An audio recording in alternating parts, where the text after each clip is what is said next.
Remarried. All right, well, you don't have to. Let's go to the audience for some questions. Thank you, Mark. Can we undrop the curtain? All right, let's go to some questions. Oh, my. Let's see, let's start. What? Oh. Yep, we ready to go? Okay. Right here, gentleman in the glasses. You. Okay. The microphone coming. Do I use a mic? Okay. Here we go. Sure. Because the Avengers and the whole Marvel universe is such a huge deal, I wonder if all of you, when you go out in public, you need security because of mobs of little children coming after you. And with your, whenever you do leave, Chris, and everyone else, the franchise, do you see yourself in 10 years being at a nostalgia convention signing pictures? This is a complex question. We're only going to answer the first part of that question. Yeah. Security for children? I think that was more the joke one. Why should I answer it? Maybe we'll go with the, where do you see yourself in 10 years? Go ahead. The security thing? This is like a blocking rehearsal. I think that was the joke. That was the joke getting in. Security with children mobbing you. That was the question. Let's talk about where do you see yourself in 10 years? No, I don't mind punching a kid. I have no idea.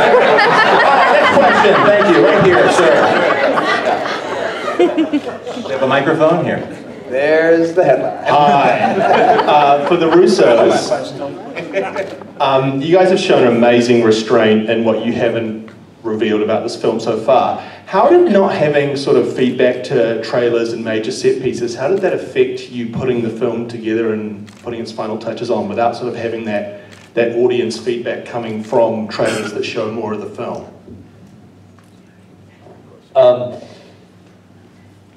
You know, look, at the end of the day, my brother and I, we came to this material because we're fans. We grew up loving the comics. We came to the series. We came to the MCU already fans of the MCU. So the thing that, like, the energy we move on is our own passion and our own excitement, and that's how we tell stories. We learned long ago that you have to tell stories for yourself. You can't be thinking about how others might receive them. So for Joe and I, because we have such an intimate relationship with the material, because we have so many amazing collaborators, starting with Kevin, we are able to just really fashion the story around what we want to see as fans. How do we surprise ourselves? How do we excite ourselves? How do we challenge ourselves? How do we force ourselves to keep digging deeper and keep exploring this narrative and these characters in ways we never imagined? That's how we guide ourselves through the process. And while once the film is complete and we put it out into the world, we really have no idea how it's going to be received. You know, and then sort of once that complete film is experienced and digested and responded to, I think that's the moment where we are then filled up with a reaction. But as we're executing, once we conceive the film and start executing, we're not really second guessing what we're doing. We're really focused on chasing the initial vision that we had for it. Let's see, gentleman, mustard-colored shirt. Here. Yeah. All right, this is for Chris Evans. How do you build a superhero team in real life that serves a greater good? I guess it depends what greater good you're trying to accomplish. I suppose you want people who are well-versed in that area. I mean, I guess I'm not quite sure in what capacity you're talking about. It could be community, it could be...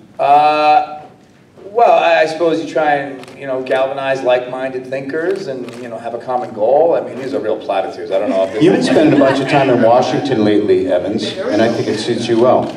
What are you up to there? You fucking heard me. It's a perfect question, because you're definitely moving in a direction of... More well-informed people, and I don't know. All this from the guy who said he punches kids. Well, kids are the problem, let's be real. All right, and get punched. Right here in the front row. Thank you, so kind.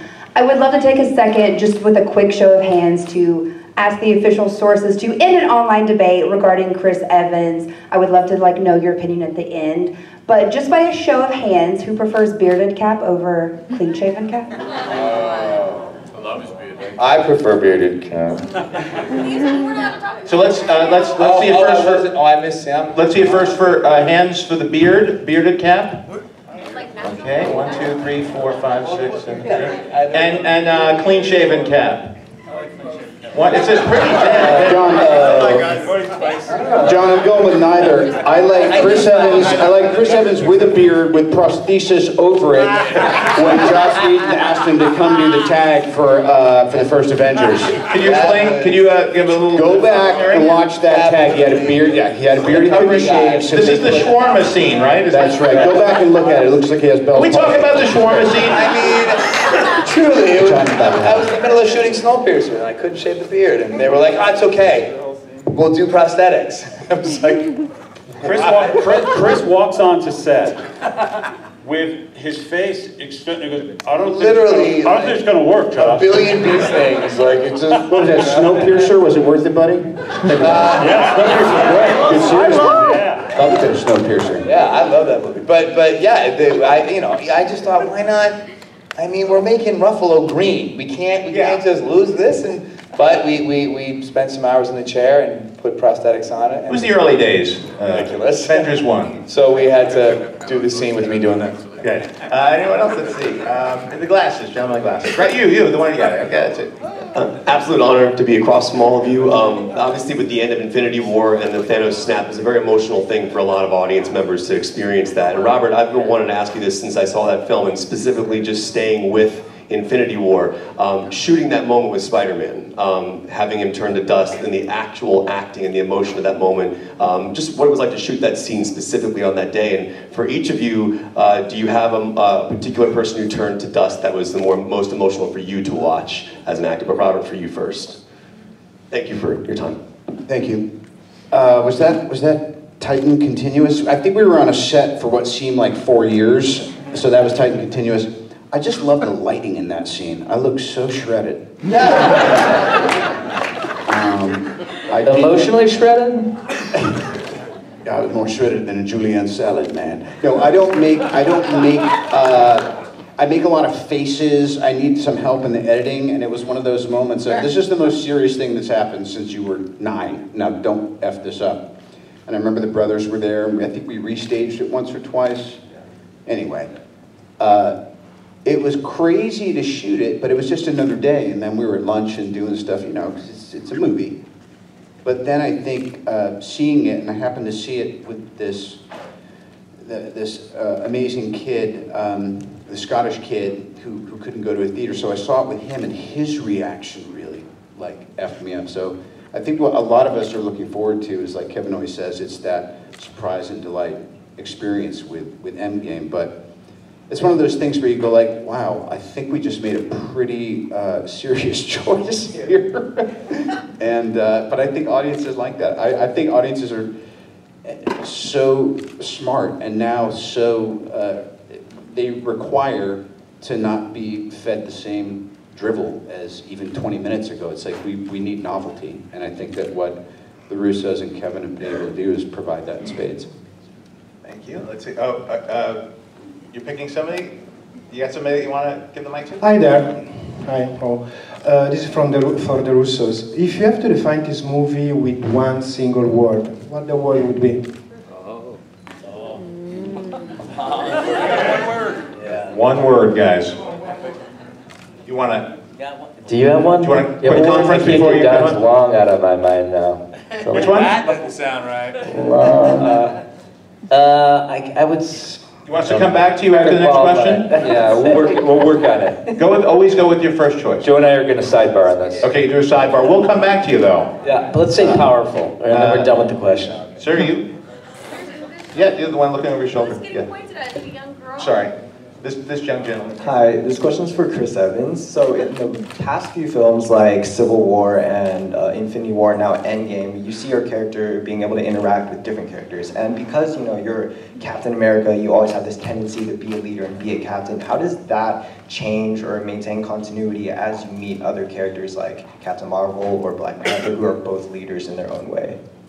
Sure, I think he tends to lean on those people who are of like mind in nature, who kind of are intrinsically selfless. You know, I mean, all the heroes up here have their baked in the cake flaws, and I think a lot of that makes for really good conflict and storytelling. That's why my favorite stuff in this arc has been my stuff with Downey, because we are such it's such a dichotomy between how we approach things. But at the end of the day, our hearts are both in the right places. But provides a lot of great friction. But introducing characters like Captain Marvel and like Black Panther, people who also kind of align very similarly to Cap's nature, I think it creates a nice, it reinforces Cap's sense of purpose and home. You know, it's an environment that it feels more natural for him. So I think it's nice to see the certain pockets where he feels at peace, and the certain pockets where he feels, you know, his buttons might be getting pushed. All right, we have time for 2 more in the dress there. John, there's like a girl. I see a girl here too. Do you want that girl? Oh, no, I don't want to pick between 2 girls. Thank you for letting a girl ask a question. Actually, I wanted to ask the Russos, you know, speaking of the shawarma scene, people have come to anticipate what's going to happen during the end credits, and I'm sure this film will be no different. I'm just wondering how many of the extra scenes will appear in the end credits and at the very end. Unfortunately, we can't answer that question. However, I did think of a word. I think I came up with a word. Cathartic. Cathartic. Thank you. Bree, would you like to call something? And I'm sorry we couldn't answer that question, but we just... Oh, right here. We don't want to give any context away. Here we go. This question is for Anthony and Joe. So I'm 12 years old and I often make short films with my friends. I aspired to be a director when I grew up. What skills do you think it takes to direct an amazing movie like Avengers Endgame?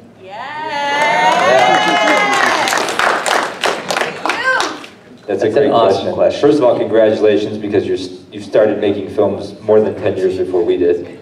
That's very impressive.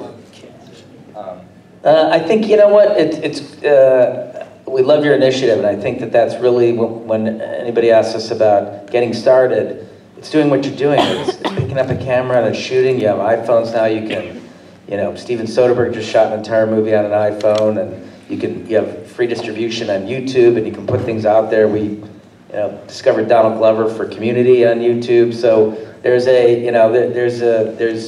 it's much easier now, I think, for people's voices to be heard and seen than it was when we started, and you had to go out and get a camera and buy a really expensive film and figure out how to get it developed. And so I think, you know, find a story that you want to tell, be really passionate about it, care about it, and then go out and tell that story. And I think that's really the secret to you know, being a successful filmmaker.